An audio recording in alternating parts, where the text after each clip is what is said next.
आपके भीतर बैठे प्रभु को मेरा प्रणाम स्वीकार करें। इस संसार में जितने भी प्राणी हैं वो सभी अपने ही कर्मों के कारण दुखी हैं। अगर हम दुखी हैं तो अपने ही कारण। कभी आपने ख्याल किया कि जब भी हम दुखी होते हैं, जब भी हम परेशान होते हैं, अपने ही कारण? नहीं किया। और अगर ख्याल किया होता तो आज हम धर्म के मंदिर में प्रवेश किए होते। दुनिया में दो तरह के लोग होते हैं, एक राजनीतिक बुद्धि वाला व्यक्ति, एक धार्मिक बुद्धि वाला व्यक्ति। राजनीतिक बुद्धि वाला व्यक्ति विचार करता है कि दुख है तो दूसरे के कारण। प्रभु महावीर ने कहा कि दुनिया में दो ही तरह के लोग होते हैं, एक राजनीतिक बुद्धि वाला, एक धार्मिक बुद्धि वाला। जो राजनीतिक बुद्धि वाला व्यक्ति है वो विचार करता है कि दुख है तो दूसरे के कारण, और अगर दूसरे के कारण दुख है तो दूसरों को मिटा डालो, दूसरों को खत्म कर डालो, दूसरों के लिए साजिशें रचते रहो। दूसरा खत्म, दूसरा अगर मिट गया तो मैं सुखी हो जाऊंगा, मेरा दुख खत्म हो जाएगा। एक धार्मिक बुद्धि वाला व्यक्ति होता है जो विचार करता है कि दुख है तो अपने कारण, दूसरे के कारण दुख नहीं है। अगर दुख है तो अपने ही कारण दुखी हूं। जो ये विचार करता है तो उसने धर्म के मंदिर में प्रवेश कर लिया। अपने आप को जानना, अपने आप को टटोलना, अपने आप से सवाल करना कि अगर आप राजनीतिक बुद्धि वाले व्यक्ति हैं तो जिंदगी भर दुखी ही रहेंगे। अगर आप धार्मिक बुद्धि वाले व्यक्ति हैं तो आप हमेशा सुख का जीवन जीते रहेंगे। अगर राजनीतिक बुद्धि वाले आप हैं तो आज ही इस राजनीतिक बुद्धि को त्याग दीजिए और धार्मिक बुद्धि को अपने अंदर प्रवेश कर लीजिए, तो आप हमेशा अपने जीवन में खुश रहेंगे और आपको कोई दुखी नहीं कर सकता। लेकिन हम कहते हैं, कैसे मान ले कि दूसरा दुख नहीं देता, सामने दिखाई देता है, सामने वाला गाली देता है, मेरा अपमान करता है, मुझे दुख पहुंचता है, तो मैं कैसे मान लूं कि मुझे सामने वाला दुख नहीं देता। उसके लिए कहा जाता है कि अगर हमने मान की आकांक्षा की है तो जैसे ही कोई अपमान करता है तो उस अपमान का हमें दुख पहुंचता है, और अगर हमने मान की आकांक्षा ही नहीं की, सम्मान की आकांक्षा ही नहीं की, अगर कोई अपमान भी करता है तो मुझे दुख नहीं पहुंचता। जिस चीज की मैंने चाहा ही नहीं की और अगर वो मुझे नहीं मिलती है तो दुख कैसा। दुख जब आता है तो भी दूसरों की वजह से आता है। सुख अगर बाहर आता है तो भी दूसरों की वजह से आता है,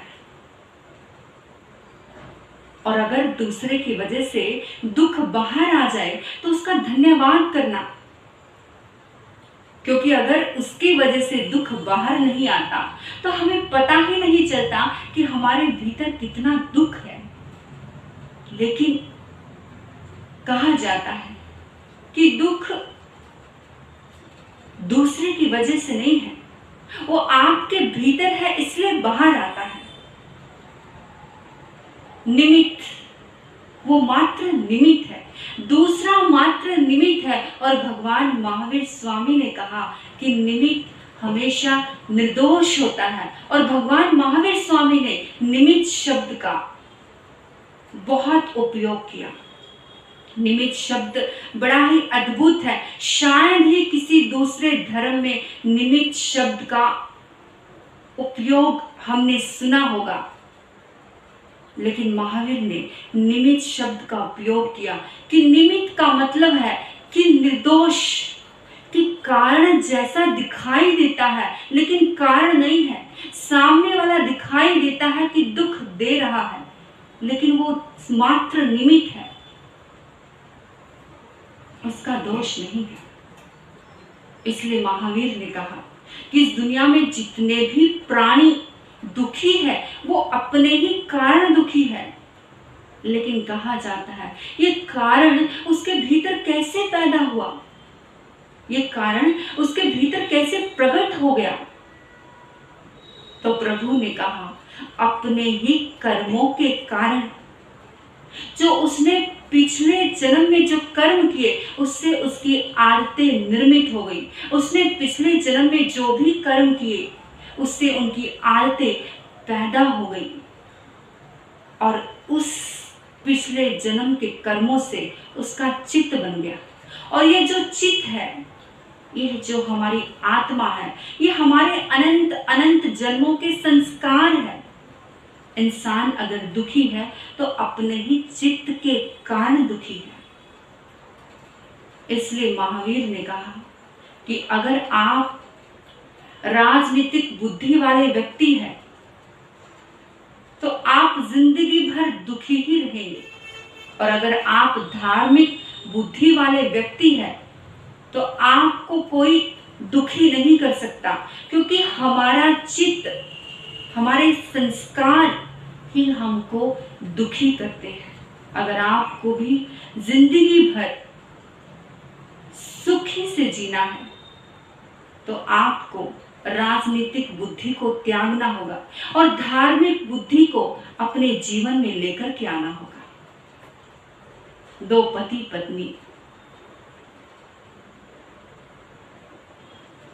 नई नई शादी हुई,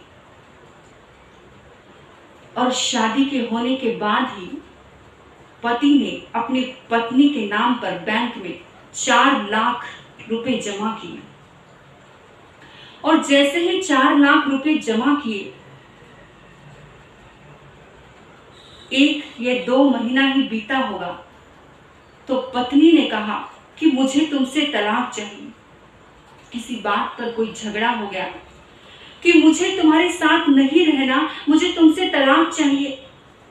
अब पति बड़ा घबराया कि मैं तो इससे इतना प्रेम करता हूँ, इतना चाहता हूँ, लेकिन क्या हो गया कि ये मुझसे तलाक मांगना चाहती है। जल्दी से महात्मा के पास पहुंचा, गुरुदेव मैं क्या करूं, मेरी पत्नी को मैंने इतना प्रेम किया तो भी मुझे छोड़कर के चली गई, मेरे 4 लाख रुपए भी खत्म हो गए, ऐसा कुछ चमत्कार दिखाइए कि मेरी पत्नी मेरी ओर खींची चली आए।